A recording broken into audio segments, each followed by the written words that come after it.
এই সংসারে যখনই দুজন মানুষ একত্রিত হয়ে কোনো সমস্যার বিষয়ে আলোচনা করেন, তখন হয় সবার শেষে কোনো না কোনো সমাধান বের করেন বা কোনো না কোনো বিবাদ করেন।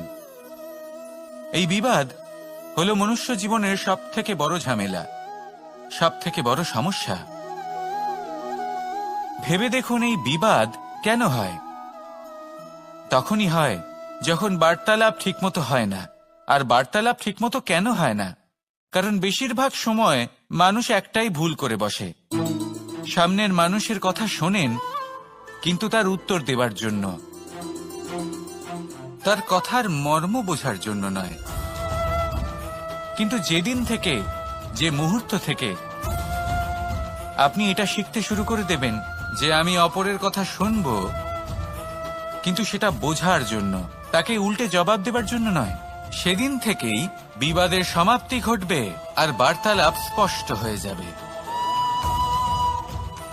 দেখুন, হয় সামনের মানুষের কথা বুঝতে শিখুন, বা নিজের বক্তব্য ভালোভাবে সামনের মানুষটাকে বুঝিয়ে বলুন। বার্তালাপ নাকি বিবাদ, আপনি কোনটা চান? সিদ্ধান্ত আপনার। আসুন আর আমার সাথে ভালোবেসে বলুন, রাধা রাধা।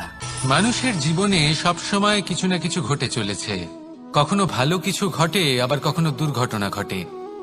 এবার যখনই কোনো দুর্ঘটনা ঘটে, মানুষ ঈশ্বরের কাছে প্রার্থনা করে যে হে ঈশ্বর, আমাকে রক্ষা করুন, এই বিপদ থেকে আমাকে উদ্ধার করুন। বা সে সেই সমস্ত দোষ চাপিয়ে দেয় নিজের প্রারব্ধ, নিজের ভাগ্যের ওপর। কিন্তু যদি আপনি গভীরভাবে ভাবেন, তাহলে প্রত্যেক দুর্ঘটনা, বাধা এবং বিপদ আপনার জীবনে শুধু একটাই উদ্দেশ্য নিয়ে আসে, আপনাকে আরো যোগ্য করে তোলার জন্য। যদি আপনাদের একটা উদাহরণ দিই, বর্ষার ঋতুতে যখন প্রচন্ড মাত্রায় বৃষ্টি পড়ে, ছাদ থেকে জল পড়তে থাকে, তখন আপনি নিশ্চিত করে নেন, স্থির করে নেন যে এবার আমি এই ছাদকে নতুন করে বানিয়ে তুলব, আরো শক্তিশালী বানিয়ে তুলব, আরো দৃঢ় বানাবো। আপনার জীবনে যখন কোনো অসুখ করে, তারপর আপনি জীবনে আরো সাবধানী হয়ে যান, আরো সতর্ক হয়ে যান, স্থির করে নেন যে এটা যেন দ্বিতীয়বার না হয়, ঠিক কিনা? এই বিপদ, এই দুর্ঘটনা, এই সংকট, এগুলো জীবনে আসবে আপনাকে আরো শ্রেষ্ঠ করে তোলার জন্য। এবার এটা আপনার ওপর। আপনি একে ভাগ্যের পরিহাস বলে মনে করবেন, নাকি ঈশ্বরের সংকেত মনে করবেন, যিনি আপনাকে আরো শ্রেষ্ঠ করে তুলতে চান? সিদ্ধান্ত আপনারই। আসুন আর আমার সাথে ভালোবেসে বলুন, রাধা রাধা। এই হলো এক আম গাছ, আর খুব যত্ন সহকারে আমি এটা বড় করেছি।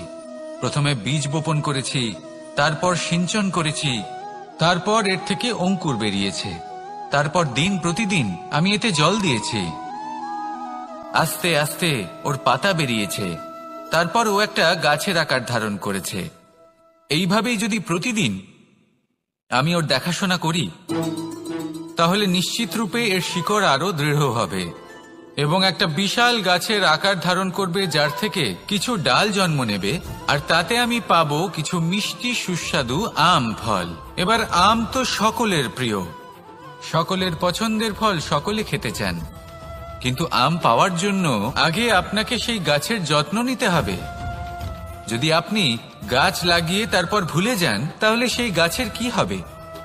তার অস্তিত্বটাই মুছে যাবে, তাই না? আমাদের সম্পর্কগুলো কিছুটা এরকমই হয়। যদি সম্পর্ক জুড়ে আপনি ভুলে যান, তাহলে তার অস্তিত্বই মুছে যাবে। তাই শুধুই সম্পর্ক গড়বেন না, তাকে পালনও করুন। নিশ্চিত রূপে আপনার এই সম্পর্করূপী বৃক্ষের ডালে আনন্দের মিষ্টি সুস্বাদু আম ফল নিশ্চয়ই পাওয়া যাবে। তাহলে প্রত্যেক দিন প্রত্যেক সম্পর্ক পালন করুন, তার থেকে আনন্দ লাভ করুন। এই মন ভালোবেসে বলবে, রাধা রাধা। হাস্য, হাসি জীবনে অত্যন্ত মূল্যবান হয়। কথায় আছে যে হাসি এবং হাস্য আমাদের জীবনে ওষুধের মতো কাজ করে, আমাদের সুস্থ রাখে, আমাদের জীবনের অনুভূতিগুলিকে আরো সুন্দর করে তোলে। কিন্তু প্রত্যেক ওষুধের মতোই এর সাথেও এটাই হয়। প্রত্যেক ওষুধ সঠিক সময় সঠিক মাত্রায় সঠিকভাবে গ্রহণ করতে হয়। যদি এরকম না হয় তাহলে এই ঔষধও শরীরের ক্ষতি করে দিতে পারে। এবার আপনি ভাবতে পারেন হাসি থেকে কিভাবে ক্ষতি হতে পারে। আপনি যদি অন্য কারোর উপরে হাসেন তাহলে হয়তো তার মনে কষ্ট হতে পারে, তার অন্তরের মিত্র হয়তো শেষ হয়ে যেতে পারে আর অন্তরের শত্রু জেগে উঠতে পারে। কিন্তু এটাই যদি আমরা সকলকে সাথে এনে সকলের সাথে হাসি, তাহলে হয়তো আমাদের অন্তরের এই হৃদয়ের ভেতরে লুকিয়ে থাকা যে শত্রু তা শেষ হয়ে যেতে পারে আর অন্তরের বন্ধুসত্তা প্রকাশিত হতে পারে। ঠিক কি না? এবার আপনাকে উদাহরণ দিই। যখন দ্রৌপদী দুর্যোধনকে নিয়ে হেসেছিল তখন তা মহাভারতের সৃষ্টির কারণ হয়েছিল।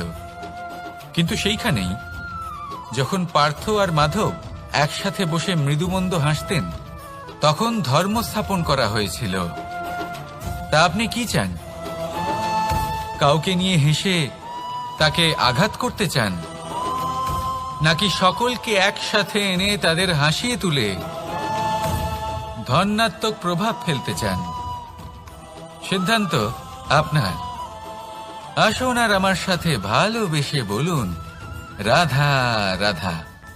অনেক সময় আমাদের মনেই ভাবনা আসে যে আমাদের নিরীহ স্বভাবের সুযোগ নিয়ে এই সংসারের মানুষ শুধু আমাদের দুঃখই দেয়।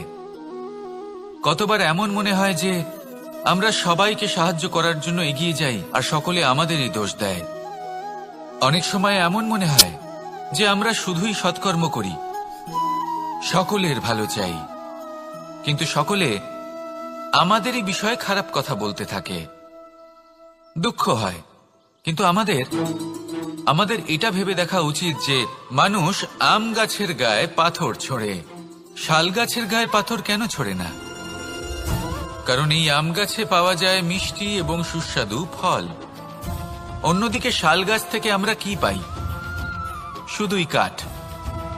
তাই যদি আপনাকে কেউ কথা শোনায়, আপনাকে কোনো কিছুতে বাধ্য করার চেষ্টা করে, আপনার বিষয়ে অনুচিত কথা বলে, তাহলে নিশ্চয়ই আপনার মধ্যে এমন বিশেষ কিছু আছে যা তাদের মধ্যে নেই।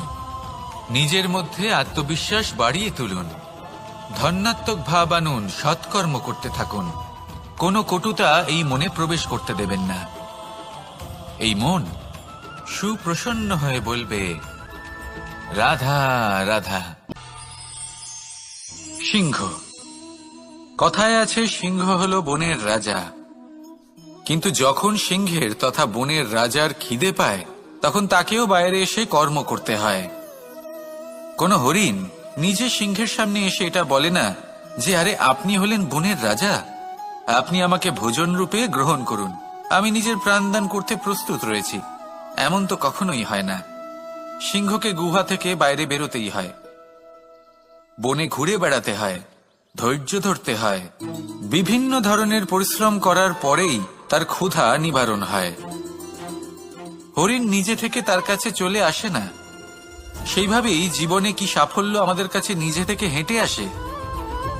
কখনোই আসে না। ততক্ষণ আসে না যতক্ষণ না আমরা পরিশ্রমের পথে চলা শুরু করছি। পরিশ্রম করতে থাকুন, এই পরিশ্রমের পথে অগ্রসর হতে থাকুন। যতক্ষণ আপনি পরিশ্রমের পথ ধরে এগোতে থাকবেন, সাফল্য আপনার কাছে আপনা আপনিই চলে আসবে। তাহলে জীবনে নিরন্তর প্রয়াস করুন, পরিশ্রম করতে থাকুন, সাফল্য লাভ করুন, আর আমার সাথে ভালোবেসে বলুন রাধা রাধা।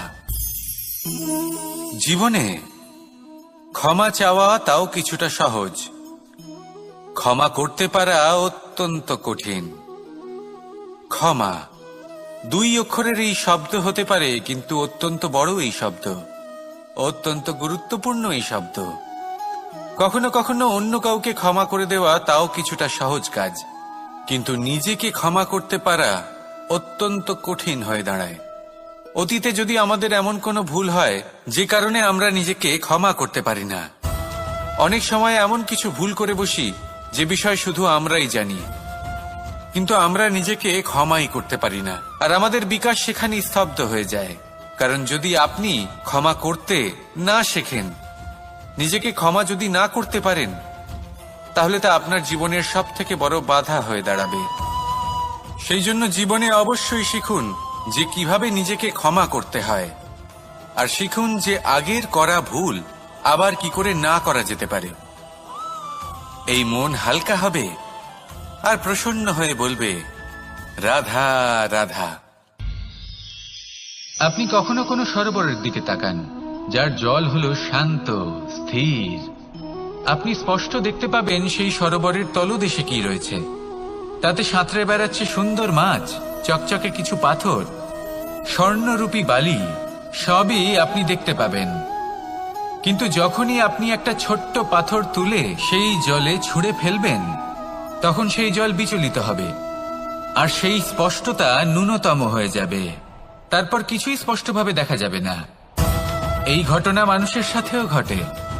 মানুষ যদি বিচলিত হয়ে পড়ে, তখন সে বুঝতে পারে না যে বর্তমানে কি হয়ে চলেছে আর ভবিষ্যতে কি করা উচিত। কিন্তু সেই মানুষ যদি শান্ত থাকেন, স্থির থাকেন, ধন্যাত্মক থাকেন, তাহলে নিশ্চিত রূপেই বুঝতে পারবেন যে বর্তমানে কি করতে হবে আর ভবিষ্যতে কি করতে হবে। তাই নিজের মধ্যে সেই স্থিরতা আনুন, সেই ধৈর্য ধরুন, নিজেকে শান্ত রাখুন আর সবার মধ্যে ভালোবাসা ছড়িয়ে দিন। এই মন প্রসন্ন হয়ে বলবে, রাধা রাধা। সম্পর্ক এ হলো এক বন্ধন যা আমাদের এক সূত্রে বেঁধে রাখে। কিন্তু এমন কিছু ব্যক্তি থাকেন যারা এই সম্পর্কের বিষয়ে নিজস্ব একটা ধারণা করে ফেলেন যে সম্পর্ক এরকম হওয়া উচিত, সম্পর্ক সেরকম হওয়া উচিত। আমি এই সম্পর্কের জন্য কত কিছু করেছি এই ব্যাখ্যা করতে থাকেন আর তার বদলে অনেক কিছু প্রত্যাশাও করেন। কিন্তু সত্য হলো এটাই যে সব সম্পর্ক একরকমের হয় না, কিন্তু প্রত্যেক সম্পর্কের একটা বিশেষত্ব থাকে। যেমন চোখ আর নাকের এই সম্পর্ককেই দেখুন। চোখের সব থেকে কাছে কে আছে? নাক আছে। কিন্তু এই চোখ দিয়ে এই নাককে আমরা দেখতেই পাই না। তবে কি ধরে নেব এই সম্পর্কের কোনো মূল্য নেই? এমনও নয়। ঠিক এইভাবেই যদি কোনো ব্যক্তি তার আবেগ আপনার কাছে ব্যক্ত করতে না পারেন বা প্রকট করতে না পারেন বা আপনাকে বোঝাতে না পারেন, তাহলে তার মানে এটা নয় যে তার সাথে আপনার সম্পর্কের তিক্ততা রয়েছে। এমনটা কখনোই নয়। শুধু চোখ আর নাকের এই সম্পর্কের মতোই হলো আমাদের জীবনে আমাদের আপনজনের সাথে সম্পর্ক। যদি কারোর ব্যবহার আপনার প্রতি অনুচিত হয় বা যদি কেউ অনুপস্থিত থেকে থাকে বা কেউ যদি আপনাকে বুঝতে না পারেন, তাহলে তার অর্থ এটা নয় যে আপনি সেই সম্পর্ক ভেঙে ফেলবেন। বুঝুন, আপনার জীবনে তার গুরুত্ব কোথায় আর তার জীবনে আপনার। সম্পর্ক গড়ে তুলুন, তাকে পালন করতে শিখুন, একসাথে মিলে চলুন। এই মন সুপ্রসন্ন হয়ে বলবে, রাধা রাধা। প্রারম্ভ শূন্যের দ্বারা হয়ে থাকে, তা সে ব্রহ্মাণ্ডই হোক, পৃথিবীই হোক, আদি ইত্যাদিই হোক। সবাই নিজের অস্তিত্ব শূন্য থেকে লাভ করে। এই শূন্য যার নিজের কোনো অস্তিত্ব নেই, কিন্তু সে সকলকে অস্তিত্ব দান করে থাকে। আমাদের এই শূন্যের মতো হতে হবে। যে আমাদের সাথে যুক্ত হবে তাদের অস্তিত্ব অনেক বেশি প্রখর হবে, বিশাল হবে, শ্রেষ্ঠ হবে। কিন্তু যেই আমরা তাদের থেকে দূরে যাব, তারা আমাদের উপস্থিতির আভাস পাবে, আমাদের গুরুত্ব বুঝতে পারবে। শূন্যই হলো সূত্রপাত, শূন্যই হলো সমাপ্তি। শূন্যকে কেউ যতই ছোট মনে করুক, কিন্তু এই শূন্য অত্যন্ত গুরুত্বপূর্ণ। তাই এই শূন্যের মতো হয়ে উঠুন আর আমার সাথে ভালোবেসে বলুন, রাধা রাধা। সাগরের ঢেউ সমুদ্র তটে ধাক্কা খেয়ে, পাথরের সাথে ধাক্কা খেয়ে তার আকার বদলে দিতে পারে। বিভিন্ন আকারের পাথরে এদের ঘষে ঘষে গোলাকার বানিয়ে দিতে পারে। কিন্তু এই সাগরের ঢেউ এদের নিজেদের আকার কখনো বদলায় না। কিন্তু এমন কেন? কারণ এরা বিচ্ছিন্ন হয়েও আবার একত্রিত হতে জানে। অর্থাৎ যখন এরা বিচ্ছিন্ন হয় তখন মতভেদ অবশ্যই, কিন্তু আবার একত্রিত হওয়া হলো এদের একতার প্রতীক। দেখুন, ঝগড়াঝাঁটি, তর্ক বিতর্ক, মতভেদ এগুলো জীবনের অভিন্ন অঙ্গ, কিন্তু এদের কখনো আসুন আর আমার সাথে ভালোবেসে বলুন রাধা রাধা। এই সাগর হলো বিশাল। কথায় আছে যে জীবনের উৎপত্তি সাগর থেকেই হয়েছে। কথাটা ঠিকও। এই সাগরই আমাদের ভিন্ন ভিন্ন ধরনের বনস্পতি প্রদান করেন, মণি এবং মুক্ত প্রদান করেন। আমরা কতটা তুচ্ছ সেই বিষয়ে আমাদের উপলব্ধি ঘটান, আমাদের প্রেরণা প্রদান করেন, যাতে আমরাও সাগরের মতো বিশাল হয়ে উঠতে পারি। এই সাগরের অনেকগুলো গুণ আছে যা আমরা শিখতে পারি। আজ আমি কথা বলবো একটা বিশেষ গুণের বিষয়। বেশিরভাগ মানুষ মালিন্য, নোংরা পদার্থ, নোংরা বস্তু, অপদ্রব্য এই সাগরে ভাসিয়ে দেন। কিন্তু সাগর এই পদার্থ নিজের মধ্যে একত্রিত করে রাখেন না, এই সব নিজের ভেতর থেকে বাইরে বের করে দেন। এ হলো অত্যন্ত শ্রেষ্ঠ একটা গুণ। কিন্তু এই কাজকেও সার্থক করার জন্য সাগরেরও একটা তটের প্রয়োজন পড়ে, যেখানে সাগর এই সব বস্তু বাইরে বের করে ফেলতে পারে। আর মানুষও ভিন্ন কিছু নন। দেখুন, মানুষেরও তো একটা তটের প্রয়োজন পড়ে। এই তট, তিনি হয়তো আমাদের গুরু হতে পারেন, আমাদের মা বাবা হতে পারেন, ভাই বা মিত্র হতে পারেন, বা হয়তো সেই সমস্যাগুলি যার থেকে আমরা দূরে পালিয়ে যাচ্ছি। কারণ যখন আপনি এই সমস্যাগুলির সম্মুখীন হবেন, শেষ পর্যন্ত আপনি শিক্ষাই পাবেন। সব থেকে বেশি গুরুত্বপূর্ণ এই মনকে পবিত্র রাখা। আর তার জন্য একটাই উপায় আছে, এই মন তার মন্থন করা। যদি এই মনের মন্থন করেন তাহলে পূর্ণরূপে পবিত্র হবেন। আর এই মন, আপনি তো জানেনই, প্রসন্ন হয়ে বলবে রাধা রাধা। নেকড়ে, নেকড়ের বিষয়ে আমরা সকলে জানি। ওরা খুবই নিষ্ঠাবান এবং অত্যন্ত সতর্ক থাকেন। ছোট ছোট মূর্খতা করে বসেন। এনারা হাড় চিবোতে খুব ভালোবাসেন, কিন্তু চিবোতে চিবোতে এদের মাড়ি ছড়ে যায়, সেখান থেকে রক্তপাত হতে থাকে। সেই রক্ত ওনারা পান করেন, আর ওনাদের মনে হয় এই রক্ত হাড় থেকেই পাচ্ছেন। ওনারা ভাবেন যে এই হাড় চিবিয়ে আমরা আনন্দ লাভ করছি, কিন্তু আসল সত্য হলো এটাই যে ওনারা নিজেদেরই ক্ষতি করছেন। আমরা মানুষ, আমাদের সাথেও এমনটাই হয়। কখনো কখনো ভুলবশত আমরা এমন কোনো কাজ করি আর আমাদের মনে হয় যে আমরা বাইরে থেকে আনন্দ লাভ করছি, কিন্তু সত্য হলো এটাই যে আমরা শুধুই ক্ষতিগ্রস্ত হচ্ছি। এটা হলো খুব বড় একটা শিক্ষা যা আমাদের শেখা উচিত। তা হলো এটা যে আমাদের বোঝা উচিত যে কখন আমরা লাভবান হচ্ছি আর কখন ক্ষতিটাকেই লাভ বলে মনে করছি। এই শিক্ষা যদি আপনি প্রাপ্ত করতে পারেন, তাহলে এই সংসারে আপনার থেকে বেশি প্রসন্ন আর কেউ থাকবেন না। তাহলে আসুন আর আমার সাথে ভালোবেসে বলুন রাধা রাধা। মানুষের জীবনে তিনটি গুণ অত্যন্ত প্রয়োজনীয়: শ্রদ্ধা, বিনম্রতা, যোগ্যতা। যদি জ্ঞান লাভ করতে চান তাহলে শ্রদ্ধার প্রয়োজন, যদি মান লাভ করতে চান তাহলে স্বভাবে বিনম্র হওয়া প্রয়োজন, আর যদি মনোবাঞ্ছিত স্থান লাভ করতে চান তাহলে যোগ্যতার প্রয়োজন। বিষয়টা সহজ। শ্রদ্ধা আপনাকে জ্ঞান দেবে, নম্রতা আপনাকে মান, আর যোগ্যতা উচিত স্থান দেবে। কিন্তু যদি আপনি এই তিনটি গুণ সম্মিলিত করেন তাহলে এমন কিছু লাভ করবেন যা এই সব কিছুর থেকে অনেক ঊর্ধ্বে। সম্মান। আর এ হলো সেই সম্মান যা প্রত্যেক মানুষের নিজের জীবনে লাভ করতে চেষ্টা করা উচিত। কারণ এই হলো সেই সম্মান যার কারণে আপনি চলে যাওয়ার পরেও এই সংসার আপনাকে ভালোবাসবে আর মনে রাখবে। আসুন আমার সাথে ভালোবেসে বলুন রাধা রাধা। বনের মধ্যে যদি আপনি কোনো বিষাক্ত সাপ দেখেন তাহলে কি করবেন? আপনি তখনই তার থেকে দূরে পালাতে চেষ্টা করবেন।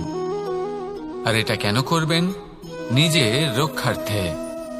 এই কথা আমি নয় মেনে নিলাম, কিন্তু নিজের জীবনে এটা করেন না কেন? আপনি যেখানেই যান, যে স্থানেই যান না কেন, প্রত্যেক সময় প্রত্যেক মুহূর্তে এমন বিষাক্ত সাপ আপনি অবশ্যই খুঁজে পাবেন। আর সেই সাপ নয় যাদের আপনি বনে খুঁজে পাবেন, এরা হলো সেই সাপ যা আপনাকে পাপ করতে বাধ্য করবে। আপনার অন্তরের বাসনা, ক্রোধ, অহংকার, লোভ, ঈর্ষা এদের বৃদ্ধি ঘটাবে। দেখুন, বনের এই সাপ আপনাকে একবার ছেড়ে দিতেও পারে, ছোবল নাও মারতে পারে, কিন্তু এই যে পাপরূপী সাপ আছে তা অবশ্যই ছোবল মারবে। কর্ম যদি করেন তাহলে অবশ্যই ফল পাবেন। সেই জন্য যখনই কোথাও যাবেন, যদি এমন কাউকে দেখেন, যদি এমন কিছু দেখেন যে আপনাকে পাপ করতে বাধ্য করছে, তাহলে সেই মুহূর্তে সেখান থেকে পালিয়ে যান। যেমন বনের সাপ দেখে আপনি পালাতে থাকেন। সৎকর্মের রক্ষা অত্যন্ত আবশ্যক। আসুন আর আমার সাথে ভালোবেসে বলুন, রাধা রাধা। যদি কোনো সিংহ বানরের মতো গাছে চড়তে চেষ্টা করে তাহলে কি হবে? একটা মাছ যদি মাটিতে হাঁটতে চেষ্টা করে তাহলে কি হবে? তারা বিফলই হবে। কিন্তু এরকম কেন হয়? তার কারণ হলো প্রকৃতির রচনা কিছুটা এরকম। এখানে প্রত্যেকটি ব্যক্তিকে, প্রত্যেকটি প্রাণীকে আলাদা আলাদা গুণের অধিকারী করা হয়েছে এবং সকলকে একটা সীমাও প্রদান করা হয়েছে। এবার এই যে বৃক্ষ, পশু, পাখি, এদের মধ্যে সেই ক্ষমতাই নেই যে এরা নিজেদের যাচাই করতে পারবে, নিজেদের সীমাগুলো বুঝতে পারবে, নিজেদের সদ্গুণগুলো চিনতে পারবে। এরা সেটা করতে পারবে না। কিন্তু মানুষ তো আলাদা।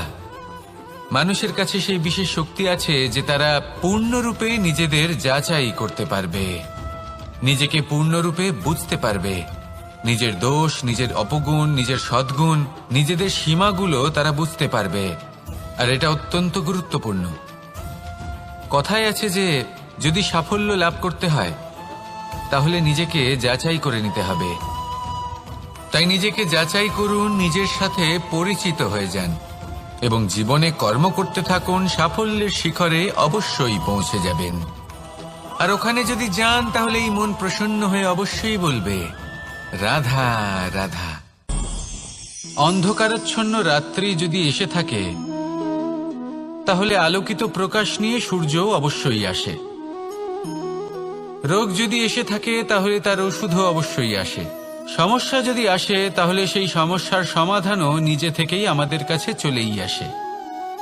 এই সংসার, এই জীবনের শুধুমাত্র একটাই নিয়ম আছে, আর তা হলো এটাই, এই সংসার হলো একটা চক্রের মতো। এতে শাশ্বত বলে কিছু নেই, নিত্য বলে কিছু নেই।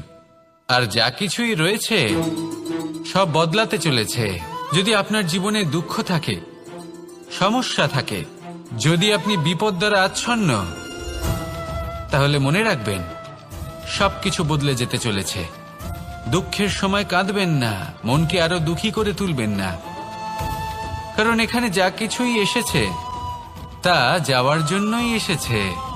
তাহলে এত চিন্তা কিসের? আনন্দ সহকারে জীবন যাপন করুন আর আমার সাথে ভালোবেসে বলুন, রাধা রাধা। রাত্রিবেলায় যখন আলোকিত জোনাকিদের দেখেন তখন মন প্রসন্ন হয়ে ওঠে। এদের দেখতে খুবই সুন্দর লাগে। আর এমন ঠিক কেন হয়? প্রথম হলো এটাই যে রাতের বেলায় চতুর্দিক অন্ধকারাচ্ছন্ন থাকে। এমত অবস্থায় যদি আমরা কোথাও একটু প্রকাশ দেখি তাহলে সেটাই আশার কিরণের ন্যায় মনে হয়। সেই প্রকাশই আমাদের মন প্রসন্ন করে তোলে। আর সেই জন্য যে সকল মানুষ রাতের বেলায় কোনো জোনাকি দেখতে পান তারা প্রসন্ন হয়ে যান। এবার কখনো কখনো জীবনে আমাদের মনে হয় যে চতুর্দিকে শুধুমাত্র অন্ধকারই হয়ে আছে, প্রত্যেকেরই তা কখনো মনে হয়। আর তখনই আমাদের নিরাশ হলে চলবে না, আমাদের দুঃখী হলে চলবে না। সেই সময় আমাদের খুঁজতে হবে নিজেদের আশেপাশে, চতুর্দিকে, আর কোথাও না কোথাও আমরা প্রকাশ অবশ্যই দেখতে পাবো, আশার একটা কিরণ অবশ্যই দেখতে পাবো। কেউ এমন একটা কর্ম করেন যেটা দেখে আমরা প্রেরিত হয়ে যাই। আর এমন কোনো কর্ম যদি আপনারা করেন তাহলে সেই কর্ম আপনার মনকে প্রসন্ন ভাব, আনন্দ এবং ভালোবাসা দ্বারা ভরিয়ে তুলবে। আপনার অন্তরে সেই অন্ধকারের অন্ত করবে, দুঃখেরও অন্ত করবে। আর এই মন প্রসন্ন ভাব নিয়ে বলবে, রাধা রাধা। মনুষ্য জীবনের সবথেকে বেশি গুরুত্বপূর্ণ বিষয় হল মনের একাগ্রতা। এই সংসারের যে কটি মহান কার্য সম্পাদন হয়েছে তা হলো মনের এই একাগ্রতার একমাত্র ফল।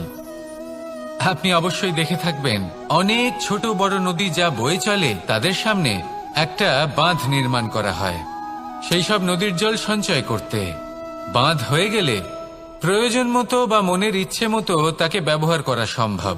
এবার এটাই আমাদের মনের সাথেও সম্ভব। আমাদের মনের একাগ্রতা আজকের দিনে দাঁড়িয়ে বিভিন্ন ধরনের বিকার, ক্রীড়া এবং ভোগের মধ্যে ভাগ হয়ে গেছে। একে একত্রিত করতে হবে, একটা বাঁধ নির্মাণ করতে হবে, কর্মের বাঁধ। আপনাকে শুধু এটাই করতে হবে, যেটা উচিত কর্ম সেটাই করুন, যেটা অনুচিত কর্ম সেটা করা থেকে নিজেকে বিরত রাখুন। ব্যাস, এই কাজটাই আপনি করতে থাকুন, মনের মধ্যে একাগ্রতার বাঁধ নির্মাণ করুন। আর একবার যদি তা নির্মাণ হয়ে যায়, তাহলে যখন চাইবেন, যেখানে চাইবেন, যতটা চাইবেন একাগ্রতা প্রয়োগ করতে পারবেন। আর একবার যদি আপনি এটা শিখে যান, তাহলে এই সংসারকে বদলে ফেলার মতো কাজ আপনি করতে পারবেন, সমাজকে শোধরাবার মতো কাজ করতে পারবেন। তাহলে এই মনকে একাগ্র করুন আর আমার সাথে ভালোবেসে বলুন, রাধা রাধা।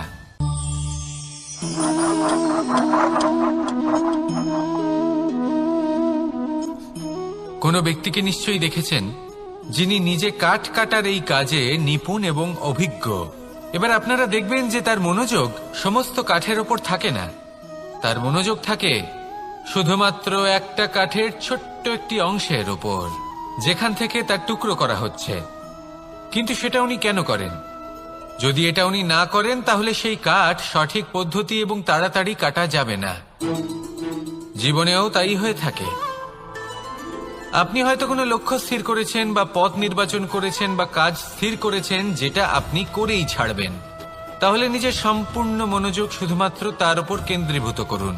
যদি আপনার মন এদিক ওদিক তাকাতে থাকে, অস্থির হয়ে পড়ে, বিচলিত হয়ে পড়ে, যদি তা হয়ে থাকে, তাহলে আপনি অবশ্যই অসফল হবেন। তাই কর্মঠ থাকুন, নিরন্তর কর্ম করতে থাকুন এবং পূর্ণ মনোযোগ দিয়ে নিজের কাজ করুন। নিজের পথে অগ্রসর হন বা নিজের লক্ষ্য প্রাপ্ত করতে চেষ্টা করুন। তারপর দেখুন কি হয়, কিভাবে উচিত পথে এবং তীব্র গতিতে আপনার লক্ষ্য আপনার কাছেই পৌঁছে যায়। আর আপনার এই মন প্রসন্ন হয়ে বলে, রাধা রাধা। কখনো কোনো নদীকে দেখেছেন? একই আকার, একই স্থান, শুধু প্রবাহিত হতে থাকে। এর মধ্যে কখনো কোনো অপদ্রব্য ফেলে দেখুন, দেখবেন সেটা বেশিক্ষণ সেখানে থাকে না।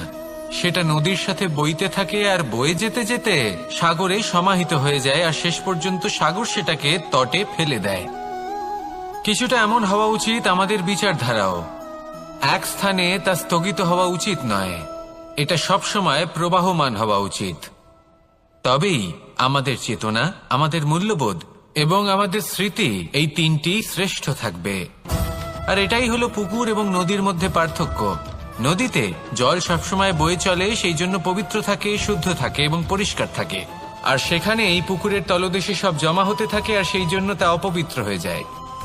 তাই সবসময় এই বিচারধারা প্রবাহমান রাখুন। যদি মনে কোনো ভাবনা চলে আসে, সেখানেই থেকে যায় এবং বিদ্যে থাকে, তাহলে তা বের করে দিন, তাকেও বয়ে যেতে দিন, এবং তার যা উত্তর হবে তা সময়ের সাথে আপনার সামনেই চলে আসবে। শুধুই নদীর মতো প্রবাহমান হন আর আমার সাথে ভালোবেসে বলুন, রাধা রাধা। এই সংসারে সাফল্য লাভ করার জন্য জ্ঞানের প্রয়োজন হয়, পরিশ্রমের প্রয়োজন হয়, দৃঢ় নিষ্ঠার প্রয়োজন হয়, নিরন্তর চেষ্টা করা প্রয়োজনীয়। কিন্তু আরো কিছু আছে যা অত্যন্ত প্রয়োজনীয় এবং গুরুত্বপূর্ণ। তা হলো ভালো বন্ধু। তাদের থাকা অত্যন্ত প্রয়োজনীয়। যদি ভালো বন্ধু থাকে, তাহলে সময় এলে তারা ঢাল হয়ে আপনাকে সুরক্ষা করবেন। সময় এলে অস্ত্রের মতো শত্রুকে সংহারও করবেন। যদি তিনি জ্ঞানী হন, তাদের মধ্যে সদ্গুণ থাকে, তাহলে এই সব গুণ আপনার মধ্যেও প্রবেশ করবে। তাহলে সাফল্যের জন্য ভালো বন্ধু পাওয়া অত্যন্ত প্রয়োজনীয়। কিন্তু শুধু বন্ধু কেন, ভালো শত্রুও থাকা প্রয়োজনীয়। এবার আপনি ভাববেন, এ আমি কি বললাম? যদি আপনার জীবনেও ভালো অর্থাৎ শক্তিশালী শত্রু থাকে, তাহলে আপনিও শক্তিশালী হতে থাকবেন। এই শত্রু আপনাকে প্রেরিত করবে আরো বেশি শক্তিশালী হয়ে ওঠার। কখনো কোনো হরিণকে দেখুন, তীব্র গতিতে দৌড়তে থাকে, কেন তীব্র গতিতে দৌড়য়? এই কারণে নয় যে কোথাও তার জন্য মধুর ঘাস অপেক্ষা করে রয়েছে, না। সে এই কারণে তীব্র গতিতে দৌড়য় কারণ সেটা না করলে তার পেছনে একটি সিংহ আছে যে ওকে নিজের ভোজন করে ফেলবে। তাই জীবনে বিপদ, সংকট এই সবকিছুও হলো অত্যন্ত গুরুত্বপূর্ণ। তার সম্মুখীন হতে শিখুন আর আমার সাথে ভালোবেসে বলুন, রাধা রাধা। আমরা সবাই ফল খাই, কিন্তু আমাদের সেই ফলই প্রিয় হয় যে পরিপক্ক হয়ে ওঠে, যেটা নম্র হয়, আর যে ফল অনেক বেশি মিষ্টি আর সুস্বাদু হয়ে থাকে, যাদের রঙে বাহার দেখা যায়। সেইভাবে জীবনে আমরা নানান মানুষের সাথে পরিচিত হই, কিন্তু সেই মানুষই আমাদের মন ছুঁয়ে যায় যারা বিনম্র স্বভাবের, যাদের বাণী খুব মধুর, যাদের অন্তরে আত্মবিশ্বাসের একটা তেজ, একটা রং দেখা যায়। এবার এমন ব্যক্তি আমরা কি করে হব? ঠিক সেইভাবেই যেমন একটা ফল রোদ, বর্ষা, শীত, বায়ু এই সকল সংকটময় পরিস্থিতির সম্মুখীন হয়ে পরিপক্ক হয়ে ওঠে, সেইভাবেই মানুষ সংকটময় পরিস্থিতির সম্মুখীন হয়ে পরিপক্ক হয়ে ওঠেন। যদি এই সংকটের সম্মুখীন হন তাহলে অভিজ্ঞ হবেন, আর এই অভিজ্ঞতাই শিক্ষা দিয়ে যাবে। এই অভিজ্ঞতা আমাদের শিখিয়ে দেয় যে আমাদের বিনম্র থাকতে হবে। অহংকার করে কোনো লাভ নেই।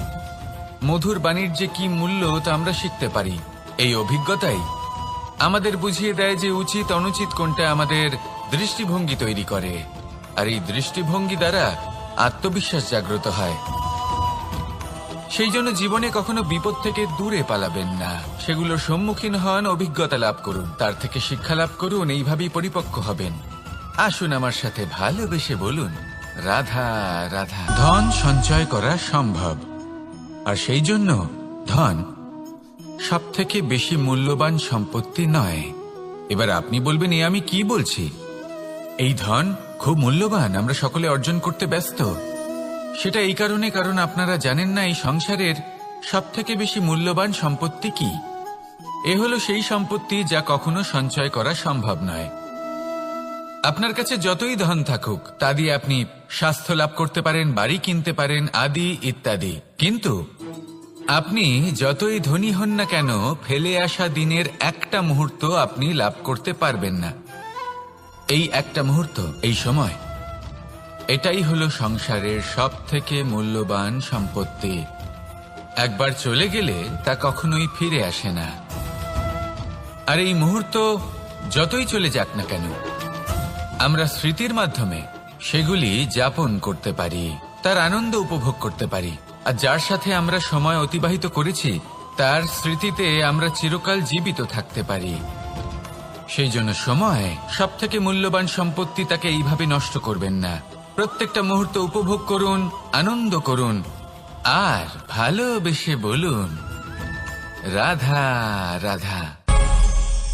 কনক, কি সুন্দর একটা শব্দ। এর অনেকগুলো রূপ রয়েছে, অনেকগুলো অর্থও রয়েছে। প্রথম অর্থ হলো স্বর্ণ, অর্থাৎ সম্পত্তি। দ্বিতীয় অর্থ ধুতুরা, অর্থাৎ গাছের ছোট একটা বীজ যা কিনা অত্যন্ত শক্তিশালী হয়। যদি বেশি মাত্রায় এর প্রয়োগ করা হয় তাহলে এটা বিষময় হয়ে উঠতে পারে। এই হলো সেই ধুতুরা যার প্রয়োগ মহাদেবের পুজোতে করা হয়। এবার প্রশ্ন হলো এটাই যে এই স্বর্ণ এবং এই ধুতুরার মধ্যে মিল কি রয়েছে। মিল হলো এটাই যে এই দুটোই মানুষকে মত্ত করে তোলে। ধুতুরা মানুষকে তখন মত্ত করে যখন তাকে সেবন করা হয়, কিন্তু স্বর্ণ, ধন, সম্পত্তি, মানুষ এটা যতটাই অর্জন করে নেয় সেটাই যথেষ্ট। এই স্বর্ণ মানুষের ভাবনা চিন্তা করার ক্ষমতাকে বশ করে ফেলে। মানুষ সম্পত্তির লোভে মত্ত হয়ে ওঠে, কারণ যে যত চমৎকারী, যতটা অমূল্য হয় তাকে সামলানো কিন্তু ততটাই কঠিন, তাই না? তাই মনে রাখবেন, ধন, স্বর্ণ, সম্পত্তি এগুলো ধুতুরার থেকেও অনেক বেশি বিষাক্ত হতে পারে। তাই এর ওপর আত্মসংযমের একটা কবচ পরিয়ে রাখবেন। এবং বিবেকের শক্তির সাথে এগুলো প্রয়োগ করুন, তবেই কল্যাণ হবে। আসুন আমার সাথে ভালোবেসে বলুন, রাধা রাধা। আমার কাছে যশোদা মা যেমন, আমার কাছে দেবকী মা যেমন, আমার কাছে ঠিক তেমনই হলেন গোমাতা। এবার ভেবে দেখার বিষয় হলো এটা যে এই সংসারে অসংখ্য প্রাণী আছে। একজন গাইকে একজন মায়ের মর্যাদা কেন দেওয়া হয়? তাহলে এর অনেকগুলো কারণ আছে। এই গাই অর্থাৎ গোমাতা, এনারা হলেন অত্যন্ত শান্ত, শান্তিপ্রিয়, কখনো কারোর কোনো ক্ষতি করতেই পারেন না। গোমাতা যে দুধ নিজের বাছুরকে পান করান সেই দুধই আমাদেরও দেন। সেই দুধ পান করে আমরা শক্তি লাভ করি। এই দুধ থেকে আমরা মাখন, ঘি, পায়েস এইসব সুস্বাদু খাবার লাভ করি। গোমাতার গোবর আমাদের জ্বালানি হিসেবে সাহায্য করে, যার ফলে খুব কম সংখ্যক কাঠ ব্যবহার করা যায় এবং বেশিরভাগ জঙ্গল সুরক্ষিত থাকে। গোমাতার গোমূত্র সেটাও আমাদের কাছে লাভজনক। এর দ্বারা আমরা অনেক রোগ থেকে মুক্তি লাভ করতে পারি। গোমাতা যখন একটি বাছুরকে জন্ম দেন তখন সেই বড় হয়ে আমাদের ক্ষেত কর্ষণ করে। সেই জন্য গাইকেও জীবনে মায়ের মর্যাদা দেবেন। যতটা সম্ভব তাকে সেবা করুন এবং ভালোবেসে তাকে পালন করুন। এই মন নিজে থেকেই প্রসন্ন হয়ে বলবে, রাধা রাধা। মধু কারই না পছন্দ বলুন তো? অত্যন্ত সুস্বাদু হয় এই মধু, মিষ্টি খেতে হয় এবং তা শক্তিও প্রদান করে। এবং প্রত্যেকটি মিষ্টি পদার্থের মতোই এতেও খুব তাড়াতাড়ি পিঁপড়ে ধরে যায়। অন্যদিকে যদি নুনকে দেখি তাহলে বছরের পর বছর রাখলেও এতে পিঁপড়ে ধরে না। এবার যদি কথা বলি বন্ধুত্বের, তাহলে বন্ধুত্ব নুনের মতো হওয়া উচিত, মধুর মতো নয়। যারা সামনে এলে শুধুমাত্র মধুর মধুর কথা বলবে, পরে এতে পিঁপড়ে ধরে যাবে, এটা নুনের মতো হওয়া উচিত। প্রকৃত বন্ধু হলো সে যে সময় এলে পরে আপনার সামনে আপনার প্রকৃত সত্য তুলে ধরবে, তা সে যতই কঠিন হোক না কেন। আপনার দোষ, আপনার অপগুণ, আপনার খামতি আপনাকে বলতে পারবে, যাতে আপনি সেগুলো শুনে মেনে নিয়ে তারপর নিজেকে শুধরোতে পারেন। এটাই হলো প্রকৃত বন্ধুত্ব। কখনো নিজের জীবনের আশেপাশে মন দিয়ে দেখবেন, অনেক সময় এমন মানুষ থাকেন, অনেক বন্ধু থাকেন যাদের দেখে আমাদের মনে হয় যে এনারা খুব কঠোর, এনাদের কথা খুব কটু। কিন্তু বেশিরভাগ এমন মানুষের মনটা যদি বুঝতে পারেন তাহলে দেখবেন তাতে কোনো মালিন্য নেই, এনাদের মন অত্যন্ত পবিত্র হয়। যদি আপনার জীবনেও এমন কোনো ব্যক্তি থেকে থাকে, এমন বন্ধু থাকে, তাহলে তাদের আগলে রাখুন আর আমার সাথে ভালোবেসে বলুন, রাধা রাধা। যতক্ষণ আমরা এই সংসারে জীবিত ততক্ষণ আমাদের সাথে সবকিছু থাকে, আমাদের ধন, সুখ স্বাচ্ছন্দ্য, আমাদের মিত্রগণ, আমাদের পরিবার, এই সমাজ, এই সবকিছু আমাদের সাথে থাকে। যেদিন আমরা এই সংসারকে ত্যাগ করব, এদের মধ্যে কেউ আমাদের সাথে যাবে না, না ধন, না স্বাচ্ছন্দ্য, না সম্পত্তি। এই সকল মানুষ, এই সমাজ, এরা শুধুমাত্রই শ্মশান পর্যন্ত আমাদের সাথে থাকতে পারবেন। তারপরে যদি আমাদের সাথে কিছু যেতে পারে তাহলে তা শুধুই আমাদের ধর্ম। আর এই সংসারে আমরা নিজেদের যে সুনাম রেখে যাই সেটা সম্ভব শুধুমাত্র কর্মের দ্বারা। সেই জন্য সংসারে যতদিন পর্যন্ত জীবিত আছেন, যদি কিছু অর্জন করতে চান তাহলে ধর্ম অর্জন করুন, ধর্মের বিষয়ে স্পষ্টতা অর্জন করুন এবং কর্ম অর্জন করুন। এটাই হবে আপনার অতীত এবং এটাই হবে আপনার ভবিষ্যৎ, এবং এটাই সকলকে প্রেরণা প্রদান করবে। আসুন আমার সাথে ভালোবেসে বলুন, রাধা।